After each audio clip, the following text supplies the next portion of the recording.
SECfans.com week 7 is here. Bama fans that are used to this channel and maybe a couple of Missouri fans who are also used to this channel are used to seeing me talking right about now, and they're not, and that's because I am in Bangalore, India for work, and I don't have the bandwidth here to actually push up huge video files, so you got me just audio this week, and Josh, as always, just audio this week. Bama fans, Mizzou fans, reminder, please subscribe if you haven't already, and please give us in the comments your score prediction, who you think is going to be the MVP, or all in all, how we're crazy or wrong. We're happy for you to disagree with us. Just back it up with data. All right, Josh, let's get nerdy real fast. This is going to be a short one, a little bit of discussion, then a model, then a score prediction. Alabama fans have seen enough this year to know that their offense is basically, Clay Travis said cheat code. We're saying God mode. I think it's the same thing. They're scoring at will whenever they want. But the defense after last week, some Bama fans are a little concerned. I will remind them it was 58-17 before the scoring really happened from Arkansas. They did have some success, though, which if you're a Missouri fan, you're thinking, okay, Alabama gave up 31 points to a team that scored 3 against Auburn, and we held our own toe-to-toe with Georgia. We put up 35 on a good South Carolina defense last weekend. We've got a chance because we're certainly got a better offense than Arkansas. So what would you say to that sort of thinking? You got crazy Bama fans ready to jump off the defensive ledge, Mizzou fans who, they know they can score, and Bama fans who think Missouri's got a high-flying offense. What do you think? So there's a lot of factors at I'm going to start with this one.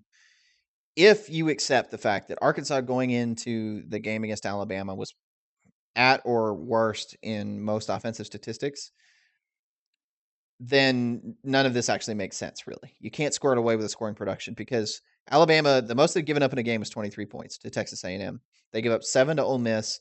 They gave up 7 to Arkansas State, who, by the way, even though they're not a very good team, they are pretty darn good offense. Same thing Louisiana Lafayette. They gave up 14. Arkansas offensively was ranked significantly worse than any of those. Better than Louisville, who at this point, given up 66 points to Georgia Tech, just seems to be a bad team in general. But otherwise, Alabama had given up at most 23. They give up 31 to Arkansas. Moreover, Alabama had given up at worst 5.46 yards per play to A&M, and they gave up 5.7 to Arkansas. The point I'm getting is, if you want to say that's what Alabama's defense is, it doesn't quite make sense, because if they were that bad, quote unquote, against that, to struggle and give up 30 points to a bad offense, it doesn't make sense why they didn't give up 30 points to several other teams, all of whom had better offenses than Arkansas. At least that was perception. Either one or two things has to be true. Either Arkansas found something about Alabama's defense that they were able to exploit. Alabama's defense had a bad game, or Arkansas's offense is significantly improving. Personally, I think it's probably the latter. Arkansas had 4.4 yards per play against North Texas, who's actually a pretty good team, but still not stellar. Had 4.1 yards per play, slightly lower than that against Auburn, then had 4.7 against A&M, 5.7 against Alabama. They're going up in production, even though they're playing progressively harder defenses. And that suggests to me that Arkansas is just kind of figuring out how to run their offense. They did have a complete transition, and I think they're getting better. I also think Arkansas found some things about Alabama's defense they were able to exploit. In particular, Alabama's linebackers were completely lost in that game. Completely lost watching the game. The per play statistics, Alabama didn't really do that bad. They held out Arkansas to 5.8 yards per attempt, which is a very good number. Anything under 6.5, you've really shut down the passing attack. They held Arkansas to 5.5 yards per carry, which is not great, but solid. And the caveat there is that Arkansas really didn't run the ball I think they were under 4 yards per carry at the start of the fourth quarter. So when you take those things together, you wouldn't think Arkansas would be able to score 31 points in the game off their yardage. I think there are a couple things that happened. One, they had a lot of plays. 71 plays in the game is a lot of plays. It's not a lot of opportunities to score. A lot of Arkansas's early yardage came because Alabama had 2 drives where they ran 3 total plays. So Arkansas was getting the ball really daggum quickly in that game. And I think that was sort of a compounding problem because Alabama's linebackers clearly didn't know what was going on. They were being constantly hit with misdirection. And on third down plays in particular, Arkansas was able to get a guy wide open free and hit him for a first down over and over again. They weren't making really contested plays too much. They weren't really driving the ball like, 5 yards per play on Alabama. It was more they kept popping big plays by having scheme fits, fits misses in terms of gap assignments by the linebackers, misses in coverages by the linebackers, pretty much entirely on the linebackers from what I saw in Alabama. Um, and that just I think it's compounded up until the point where Alabama had enough time for their defense to sort of settle down. But I still think it's a concern. It's a concern going against Missouri. And this is the last point before I'll let you sort of comment and stop my rambling. The thing that I think may be a little bit of maybe an offsetting thing here is where is Missouri's matchup? And this comes to the statement I made about how Alabama did against Ole Miss, which at the time was the number one offense. I think even going into last week, they were or week 2 weeks ago, I know they're the number one offense in S&P plus. Alabama shut down Ole Miss, and that's the thing that I can't quite square away. So they're like going into last week, they're actually number 4 in S&P. I can't square away how they shut down Ole Miss almost completely, and then struggled, giving up almost twice as many yards to Arkansas. I think a lot of it had to do with the fact that Arkansas, Chad Morris's scheme is really good about getting you flowing the wrong direction and then popping it the other way. It's a lot more RPO heavy. It's a lot more misdirection heavy. Ole Miss used to be that way in their old offense that was a lot more effective against Alabama as well. But this year with Longo, they are this bizarre deep play shot after shot offense.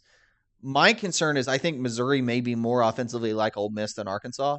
They take a lot of deep shots. They're based off going 4 or 5 wide and having a lot of routes to receivers.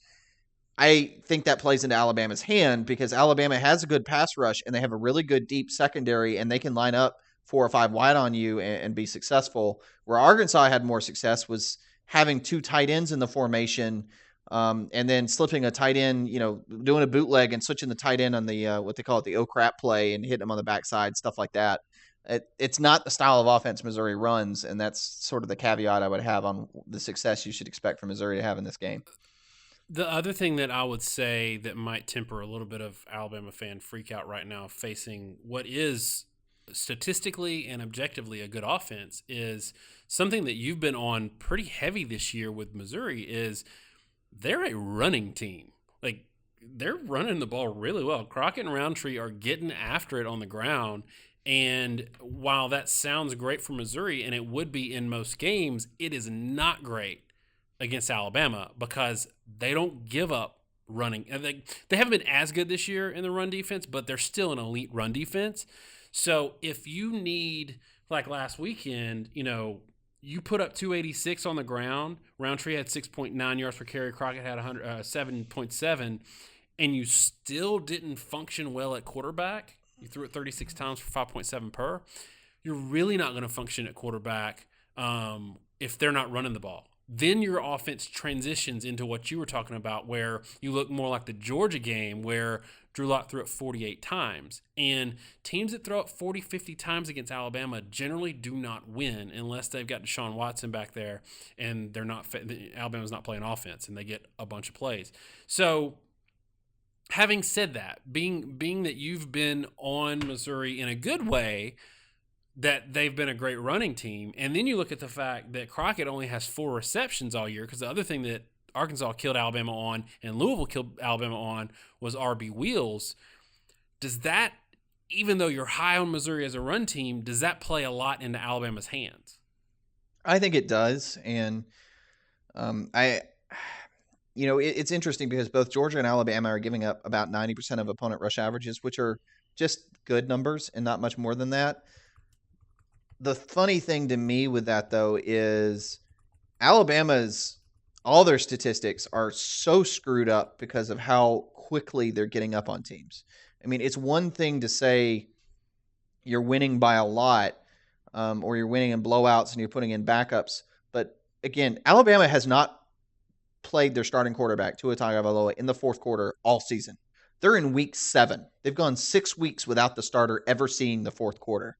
It's insane. This Alabama team offensively, which is the thing we haven't touched on, is one of the best, if not honestly, probably the best offensive team I've ever seen in the SEC. I'd have to go back, and my memory's hazy at this point, really, on how good they are. Some of the They're 90, far better offensively than Spurrier's '90s offensive I was teams, about which to is saying a lot. I was about to say that's the only teams I was about to compare them to was those 94, 95 Spurrier teams, the Danny Werfel teams, and this team, like you said, is probably actually better than those. The Alabama Arkansas stats. I mean, a lot of Missouri fans probably know they won 65-31. I don't think they probably without looking at it, know how absurd the statistics were. Tagovailoa was 26 yards per attempt on 13 attempts. 26 yards per attempt. He threw for 334 yards on 13 passes. And for people that don't follow yards per attempt, 8.5 yards per attempt is really good. So he was 26. 8.5 yards per attempt is a good medium to high functioning offense. Right. So the problem with Alabama is it's not like they're scoring most drives or they're scoring every drive, which you see a really good team scores most every drive. Alabama's scoring it's literally about every fourth play. Every fourth, I think it's every fourth attempt from Tagovailoa at this point is a touchdown. If Alabama wanted to, they could score between 3 and 5 plays on almost every team they've played. They could be slowed down significantly and still maintain their current scoring production. It's just that the drive will take them 8 plays instead of 5. That's where they're at right now. I'm not sure what it takes to slow them down. We don't know statistically or otherwise at what point they will be slowed down or what it even looks like. But we do know there's everything to suggest that they could have struggled significantly more on offense and still score 40 to 50 points. Yeah, and LSU fans in particular have been on us for being too effusive about Alabama with our praise, but we're not being Alabama fans, we're not being Alabama homers. I think at the end of the year, when we get separated from this season a little bit, maybe people that don't watch Alabama, we watch all the SEC games every week. We watch them all. So we see Alabama play every week. We know what Alabama national championship teams like on offense, even against the scrubs. This is on a completely other level, even against the scrubs. And yes, some team might, like you said, slow them down, but that means Tua plays into the fourth quarter and they still get their 40, 50 points instead of getting it in the first half. So having said all that, and no, this has got to be a short one given that y'all it's pushing 1:00 and I got to be at work at 7, 1:00 local time. Let's get into the model. Go ahead and give me the model, break it down, and tell me what your score is going to be. Right. So we've already touched on it. I'm going to go through quickly. We have a video that discusses the models. If you want to know more details, I encourage you to watch it. It's long, but the short version is we look at your opponent averages, how you do versus how the other opponent should do versus what your defense is able to generate. And then for each team, we generate a custom scoring model, or the computer, I should say, generates a custom scoring model unique to each team based off your team's history in the games you've played, what mattered for you to be successful and how successful you were based off the production you got in each game. Alabama's defense, 90% of opponent rush averages, which is just good, but not great. 76% of opponent passing averages, which is very, very good. Bordering on the point where they're just straight elite in pass defense. We've already hit on this, but I think part of the problem, and I was trying to get to this earlier, Alabama has not played their starters or starting offense, at least in the fourth quarter, and usually pulls their starting defense somewhere around the start of the fourth quarter. They have a lot more garbage time rush numbers than most any team we normally have, to the point that I can't even properly filter for it. So that's really impacting their defensive numbers. They've given up a lot of big run plays late in games against bad opponents, against third or fourth string defenders. And the problem is they're giving up big run plays against good teams like A&M and Arkansas, who scored their last touchdown 20 seconds left in the game. Usually you don't get garbage time numbers against teams like that. They're too good to ever get to the point where you pull your starters. Anyway, Missouri, like we said, 67% of opponent rushing averages allowed. That's fantastic. Alabama's not likely to run the ball. It's only predicted to get about 3.7 yards per carry. But Missouri's pass defense is not good at all. 112% of opponent passing averages.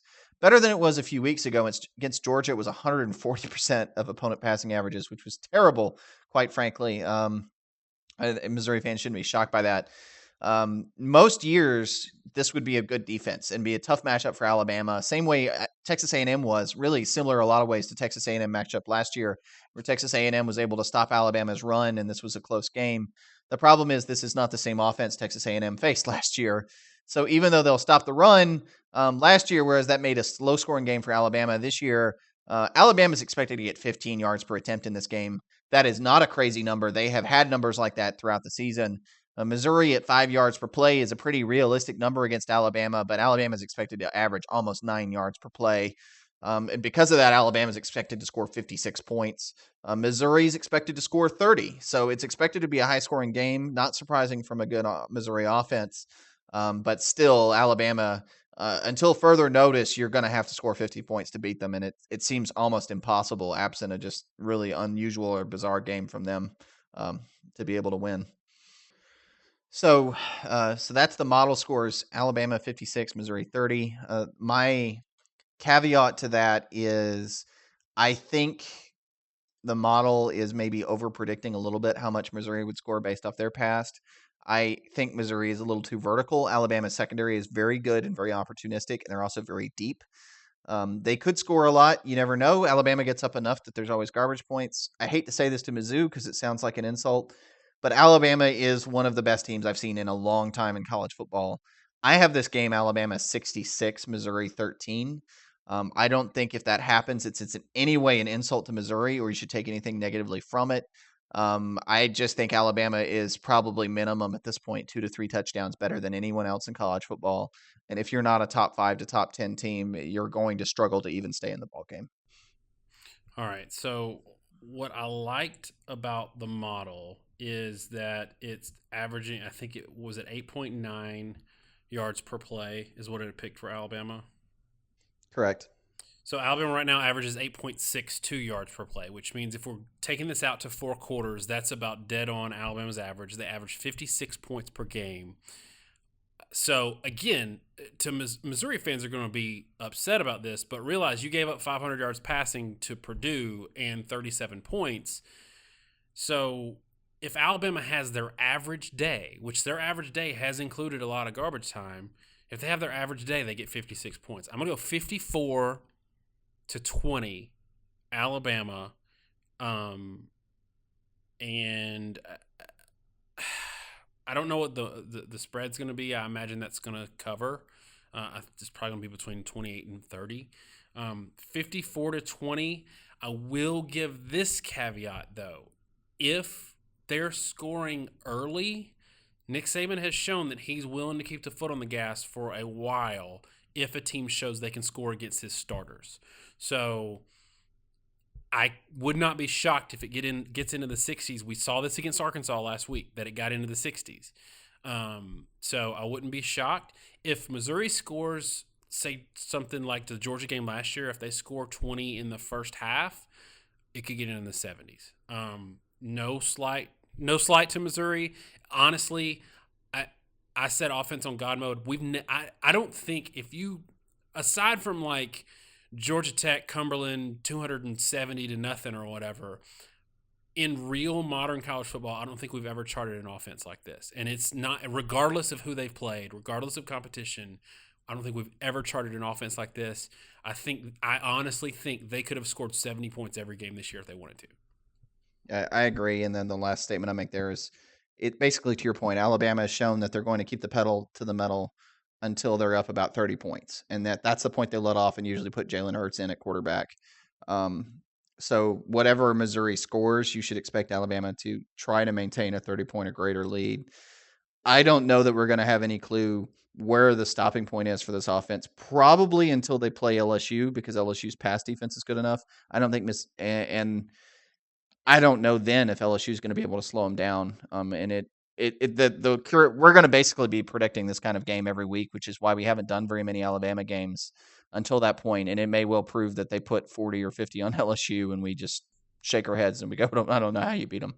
Yeah, I mean, I could see them putting 40 plus on LSU and it just taking 4 quarters to do it, because that's what we haven't seen this year. Is all of these numbers are so gaudy and they only include 2.5 quarters of Tua statistics. So I could see it. But again, I do want to hedge a little bit because they have played a lot of bad defenses. So, and no offense to Missouri, but they're about to play another one.